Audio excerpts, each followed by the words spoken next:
नमस्कार दोस्तों, मैं देवराज और आपका हमारे चैनल इंग्लिश स्टडी लवर्स में स्वागत है। दोस्तों हाजिर हैं एक नई वीडियो के साथ और इस वीडियो के अंतर्गत हम बताने वाले हैं कि यदि भारत सरकार के द्वारा 8th पे कमीशन लागू होता है तो वरिष्ठ अध्यापक जितने भी सेकंड ग्रेड के टीचर हैं राजस्थान के अंदर उनकी सैलरी में कितना इजाफा होने वाला है।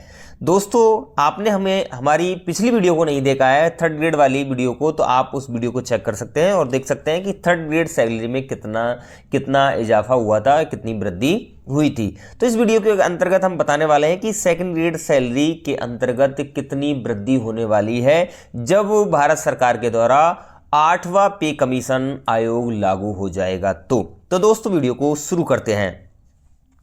तो पहले बात करते हैं कि 7th पे कमीशन जब 1 जनवरी 2016 को लागू हुआ था तो उस आयोग के अंतर्गत कितनी सैलरी बनी थी और मुख्यतः कितना रखा गया था। तो यहां पर जो सरकार के द्वारा जो फिटमेंट फैक्टर होता है वो 2.57 रखा गया था, यानी जो फिटमेंट फैक्टर होता है वो 2.57 राजस्थान भारत सरकार के द्वारा रखा गया था। और उस समय जो बेसिक सैलरी बनती थी वो करीबन 7,000 रुपये बनती थी। कितने बनती थी? 7,000 रुपये बनती थी और उसमें हमने फिटमेंट फैक्टर को गुणा कर दिया तो टोटल जो सैलरी बनी थी उस समय 17,990। तो इसको अप्रोक्सीमेटली 18,000 रुपये कर दिया गया था। तो टोटल जो सैलरी बनी थी वो 18,000 के आसपास बनी थी और फिटमेंट फैक्टर जो था वो 2.57 रखा गया था। फिटमेंट फैक्टर के ही आधार पर सैलरी का वर्गीकरण किया जाता है, यानी जो जितना भी फिटमेंट फैक्टर होता है उसको सैलरी से डिवाइड करके टोटल सैलरी निकाली जाती है। तो उस समय 18,000 रुपये आपकी सैलरी बनी थी 7वें कमीशन आयोग के बाद। तो आगे देखते हैं कि यदि थोड़ा सा समझते हैं कि एट प्रेजेंट यानी वर्तमान में सेकंड ग्रेड जो सैलरी मिल रही है आफ्टर प्रोबेशन, यानी जब शिक्षकों का प्रोबेशन पीरियड खत्म हो जाता है तो जो सैलरी बनती है उसका थोड़ा सा हम देख लेते हैं। तो बेसिक जो है वो 37,800 है। हमारी जितनी भी बेसिक है सेकंड ग्रेड वालों की वो 37,800 के आसपास है। लेवल हम 11 के अंतर्गत आते हैं, यानी जो सेकंड ग्रेड वाले शिक्षक हैं वो लेवल 11 के अंतर्गत आते हैं।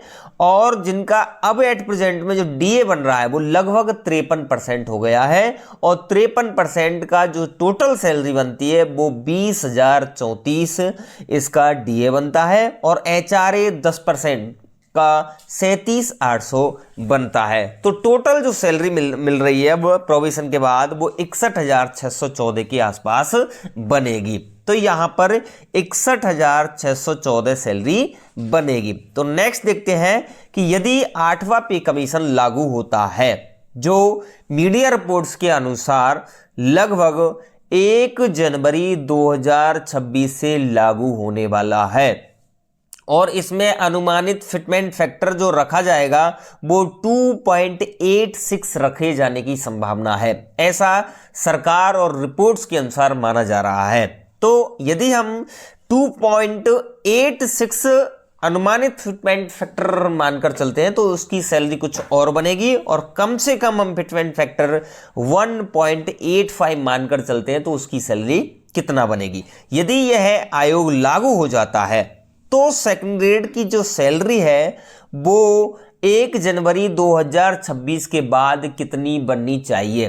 तो हम आपके लिए बताते हैं कि टोटल जो सैलरी आपकी बनेगी तो हमारा जो बेसिक है वो 37,800 रुपये है और कम से कम हम फिटमेंट फैक्टर यदि रखना चाहें तो रखना चाहें 1.85, तो टोटल जो सैलरी बेसिक जो बनता है हमारा 69,930 रुपये इसका बेसिक बनता है। डीए 0% मानकर चलें क्योंकि इसमें हमारी बेसिक में ही 1.85 में ही डीए जुड़ चुका है। और एचआरए यदि हम 10% मानकर चलते हैं, यदि बढ़ता है तो उसके हिसाब से एडजस्ट हो जाएगा। यदि 10% एचआरए मानकर चलते हैं तो 6,993 रुपये हमारा एचआरए का बनता है और जो टोटल जो सैलरी बनेगी आपकी यानी बेसिक प्लस एचआरए की वो लगभग 76,923 रुपये आपकी ओवरऑल सैलरी बनने वाली है। तो ये आपके लिए बहुत ही खुशखबरी की बात होने वाली है इन फ्यूचर में। तो आपको ये विशेषकर ध्यान रखना है। तो यदि 8वां पे कमीशन लागू होता है तो आपकी जो सैलरी है वो लगभग 76,923 बनेगी 1.85 फिटमेंट फैक्टर के आधार पर। यदि हम इसको सरकार के अनुसार यानी जितनी भी मीडिया रिपोर्ट्स मान रही हैं, तो यदि उनके अनुसार हम देखना चाहें तो यदि आपका जो फिटमेंट फैक्टर है जो मीडिया रिपोर्ट्स के अनुसार बताया जा रहा है कि 2.86 यानी 2.86 रखा जाता है, तो आपकी जो बेसिक बनेगी वो 1,08,108 रुपये के आसपास बेसिक बनेगा। और एचआर यदि हम निकाल के देखें तो 10,810 बनेगा। और टोटल जो सैलरी है वो आपकी 1,18,918 रुपये आपकी सैलरी बनने वाली है। तो मैंने दोनों ही तरीके से आपके लिए बता दिए हैं, क्योंकि मीडिया रिपोर्ट्स के अनुसार या सरकार के द्वारा जो फिटमेंट फैक्टर लागू किया जाएगा उसमें लगभग आपका फिटमेंट फैक्टर 2.86 रहने वाला है, ऐसा बताया जा रहा है। यदि ऐसा नहीं है तो 1.85 का फिटमेंट फैक्टर के अनुसार हमने बता दिया था कि आपकी जो सैलरी बनेगी वो 76,923 के आसपास बनेगी। यदि 2.86 फिटमेंट फैक्टर लागू हो जाता है तो आपकी सैलरी 1,18,918 के आसपास सैलरी बनने वाली है। लेकिन सरकार के द्वारा 2.86 फिटमेंट फैक्टर को नहीं रखा जाएगा, क्योंकि ये इस प्रकार से रखेगी तो सरकार पर बहुत ज्यादा आर्थिक भार पड़ सकता है। तो इसलिए यहां पर जो आपकी सैलरी सूटेबल और अनुमानित जो है वो 1.85 के अनुसार 76,923 बनने की पूरी संभावना होगी।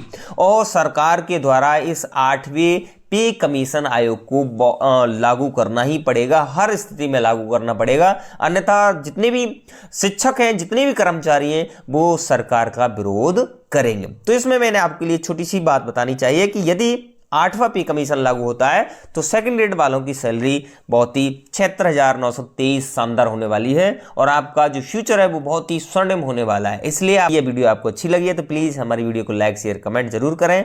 चैनल पर पहली बार विजिट कर रहे हैं तो प्लीज हमारे चैनल को सब्सक्राइब करना ना भूलें, साथ ही साथ बेल आइकन दबाना भी ना भूलें, जिससे कि आने वाली वीडियोज आपको समय पर मिलती रहे। आज के लिए बस इतना ही, मिलते हैं किसी अन्य वीडियो के साथ, तब तक के लिए धन्यवाद दोस्तों।